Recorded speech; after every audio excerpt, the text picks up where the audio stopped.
welcome to Cecil.tv and Cecil Weekly. I'm your host, Rob Churnside. We have a great show today, and our first guest is Jerry from Cecil County Health Department, going to talk to us about the Zika virus. Jerry, welcome to Cecil.tv. Glad to be here, Rob. You know, at my age, I'm glad to be anywhere. So, tell us about the Zika virus and what the health department's doing to prevent this. Well, the main thing people need to know is that it's not much of a threat right now in Cecil County. We haven't had what we call vector-borne case, which is, in other words, a case by someone being bitten by a mosquito.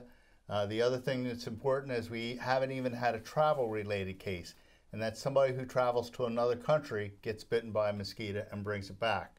Now, there have been quite a few cases in Maryland, but they're mostly the high population areas that have experienced that. But so far in Cecil, we're lucky. We're also lucky because we're the northernmost part of the state of Maryland. So the mosquito that's the main carrier, the Aedes aegypti, doesn't do very well up here. So they have captured some in the lower portion of Maryland, but we haven't seen any up here. But we do have what's called the Aedes albopictus, which is, you probably all know that as the Asian tiger. And they're the mosquitoes that bother you. They're very aggressive. They're out during the daylight hours. Yep. All the time, right? All the time. Night and day. If you travel, if you go in the shade during the day, they'll be all over you. They'll chase you into your car and come into the car with you. And then when you're driving, they'll try and bite you. They'll also follow you into your house. So the Aedes mosquito has actually adapted to living with humans. So they stay around your house. The trucks that go around and spray, they're not very effective against them. So it's up to us to do the preventive measures of going around and emptying water, our flower pots, bird baths and stuff like that periodically to stop these mosquitoes from breeding. So Jerry, let me ask you this. How much water do they need? A bottle cap full of water. They can breed in a bottle cap full of water. These mosquitoes, like I said, they've adapted to being able to breed in very small quantities of water. A nook in a tree, they will actually breed in a nook in a tree. If you have a hole in your tree or something, you need to fill it with sand or concrete or something like that to stop them from breeding. So they can breed in a very small quantity of water. You can also buy larvicides, which you can put in places that you can't empty the water out, which will stop the mosquito from developing into adults. So it's very important that we stop them from breeding first off. Well, Jerry brought this informational pamphlet here and has a lot of information, and it seems like you know every bit of it. Could you say the Latin name of that mosquito again? Aedes aegypti is the main carrier. That's the tiger, right? No, that's the main carrier that's, you've heard in Brazil, has been spreading the disease.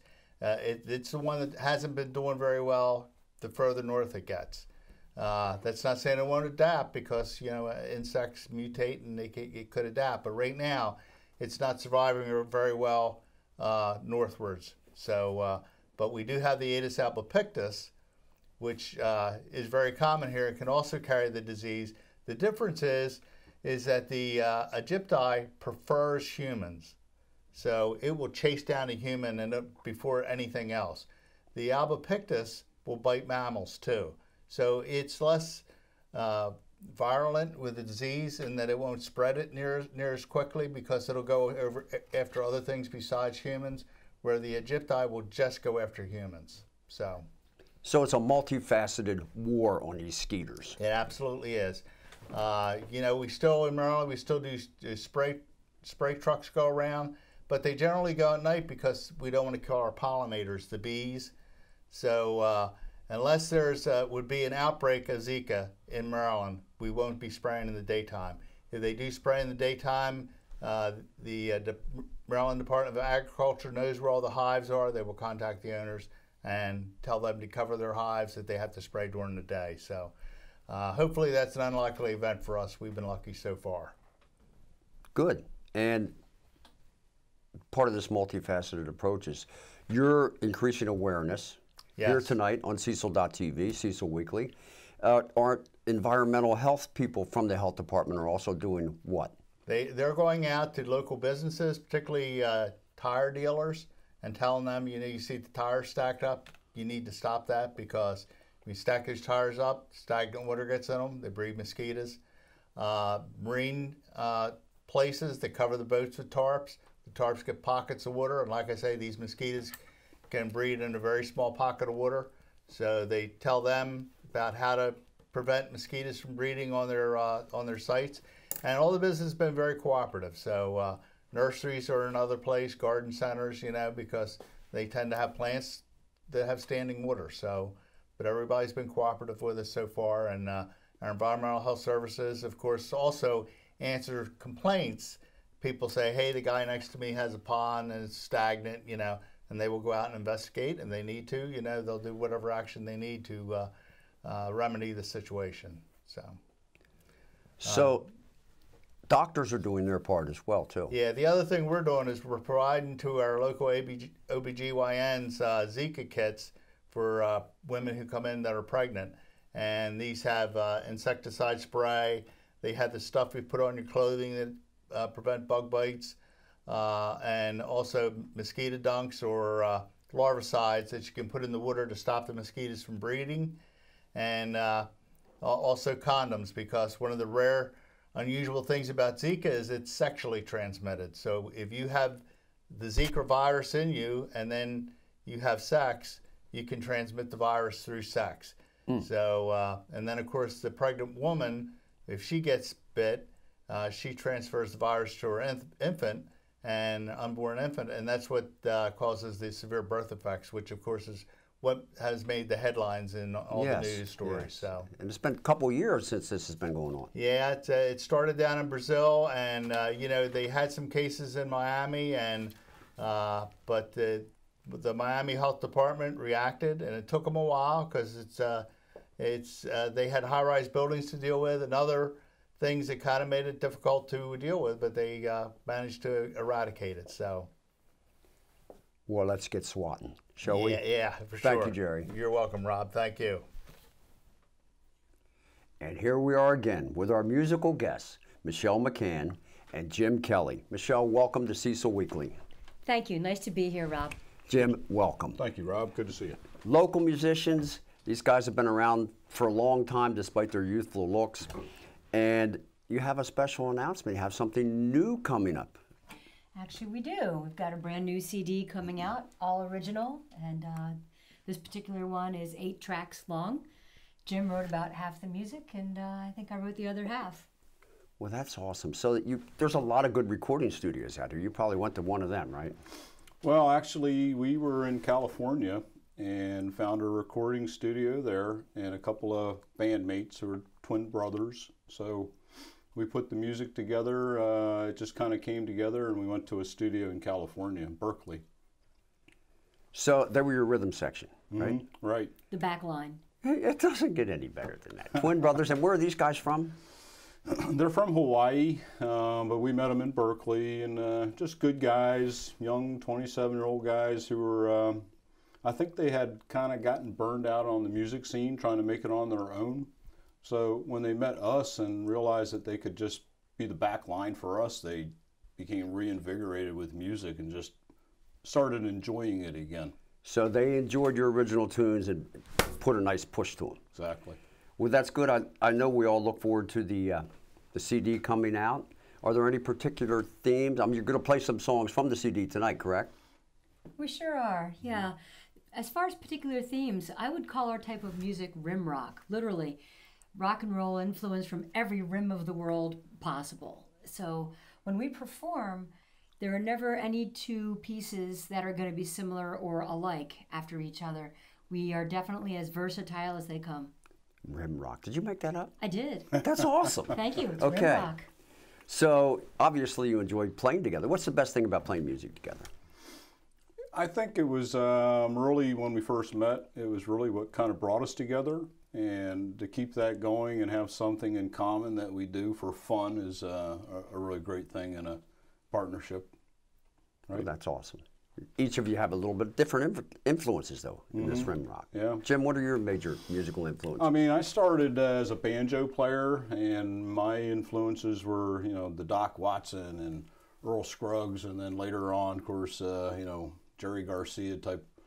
But you know, as time goes on, you shift and mold, and John Prine is a big influence. What would you say yours are? My influences, well, since I grew up during what they called the mellow revolution with Crosby, Stills, and Nash and all that, and my voice is very unusual, so it's right in the pitch of Jackson Browne and Neil Young and Stephen Stills, so they're primary influences. Then as I get older, of course, all of the other world influences start coming in. For 10 years, I played with University of Delaware's Indonesian Gamelan, which is an entirely Eastern percussion ensemble. That was Zinn was involved. Right, in. Yeah, exactly. And it's interesting, the people in Gamelan, we are all still a very tight-knit group, and we all still get together. So we share love of music and cuisine, actually. We all like to cook for one another. Interesting. We had a 20-year potluck running. That was amazing. Also, other influences, though. A lot of music from the British Isles and from Scotland, and then pushing across the English Channel into France. So I play a lot of French folk music as well, and I'll teach you to dance the French folk dances. So you bring all these influences in, both of you. And I know, Michele, you're a DJ at VUD. That's right. I've been on the air since 2000. So I've got a weekly show. It's every Thursday from 6 to 8:30 in the morning. Nice and early there, rise and shine. It's called Java Time. And my tagline is, how do you take your Java? So now you hear the radio voice. And WVUD is 91.3 FM. That's right to the left of your radio dial. WVUD.org. Anyway, Thursdays from 6 to 8:30. It's a lot of fun. Well, I'll tell you what. Every week, I try to listen. I think I need some espresso in my Java to get myself really ready for the show. Anyway, you got a CD coming out. Any gigs in the future coming up, or plans, or? We do. We have a few, but I don't know the dates as well as Michele, so I'll let her tell you. So. Okay. We are going to be playing in Main Street, Newark, for the City of Newark Parks and Recreation Department Thursday night, May 11th, for 1 hour from 7 to 8 p.m. Rain or shine. If it turns out it's shine, we're right there in the corner of Main and Academy Street on the Academy lawn. If it turns out it's a little drizzly, we go next door into the fire station. We'll perform there. So, then in, let's see, then I'll be the announcer for the Scottish Games this year. That's May 20th. And then what else is on our calendar? That's my birthday. Well, we actually have something pretty big on our calendar coming up pretty soon, which is going to make our music performance schedule kind of take a back seat. So should I tell them, or do you want to tell them? Go ahead and tell them, Jim. Well, we're getting married on June the 10th. So for the next month or so, or 6 weeks, I think we'll have to kind of put the music in the background. I'm really, really excited. So it's nice. That's to, awesome. Nice to have a brand new beginning. This will be Kelley. I'll be Kelley. Congratulations to you both. Thank you. Why don't you play a little music for us? Sure Love thing. to. Yeah. Thank you Some both. rim rock. Yes. Okay. Thank you, Rob. We're going to start with one from our new CD. It's called Almost Ready. It's the title track. You almost ready over there, Michele? Almost ready to go.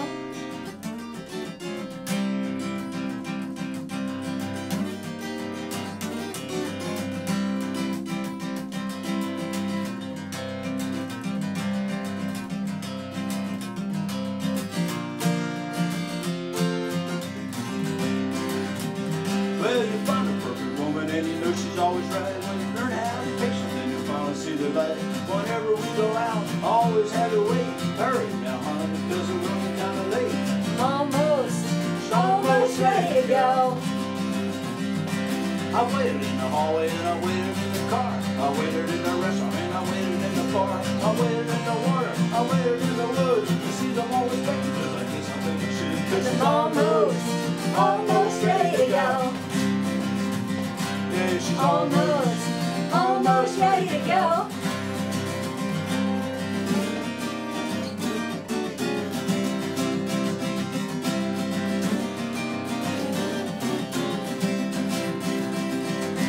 So think ahead, my friends, cause you know you're gonna be late.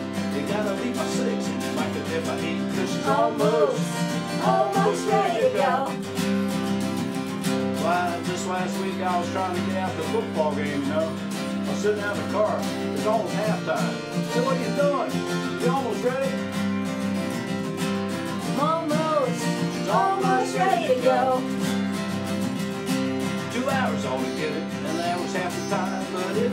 6 and you might be here by 9, 'cause she's almost ready to go.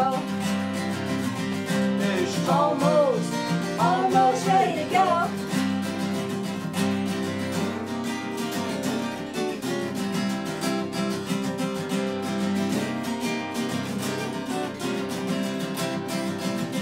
Well, I think that I waited almost half a life. I'm almost ready to go.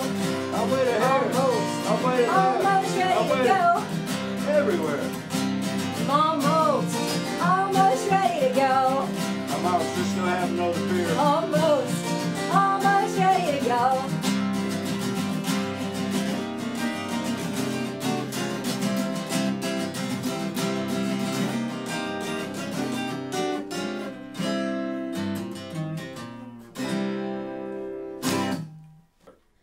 Okay, so we're back.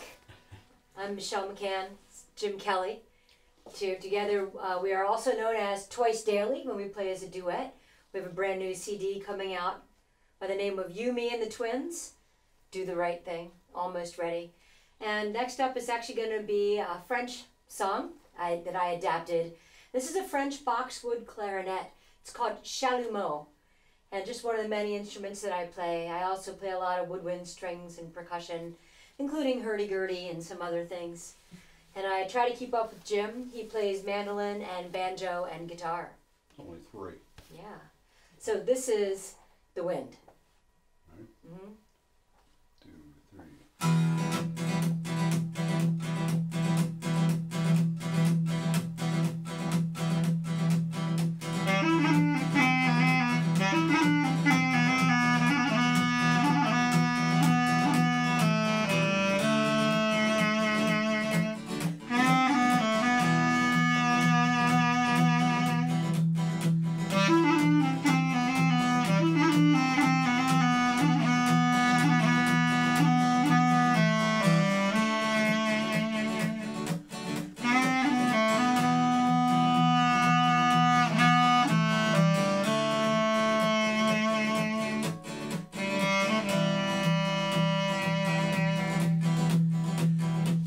The heart is beating, go there, the time is fleeting, so is time, time is so, here today, tomorrow, the wind will carry us, we go there, the time is fleeting, we stay here, the heart is beating, so is time, time is so, here today, tomorrow, the wind will carry us, today, tomorrow, le vent nous portera.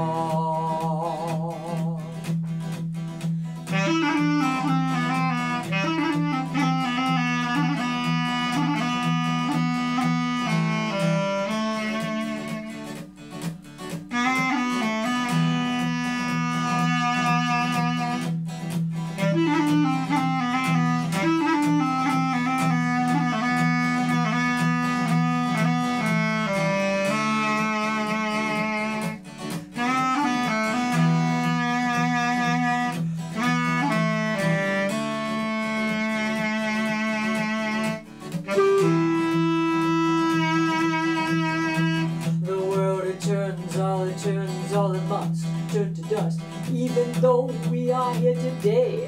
Hey, tomorrow, the wind will carry us. All it must turn to dust, all it must, even though we are here today. Hey, tomorrow, the wind will carry us. Today, tomorrow, le vent nous portera.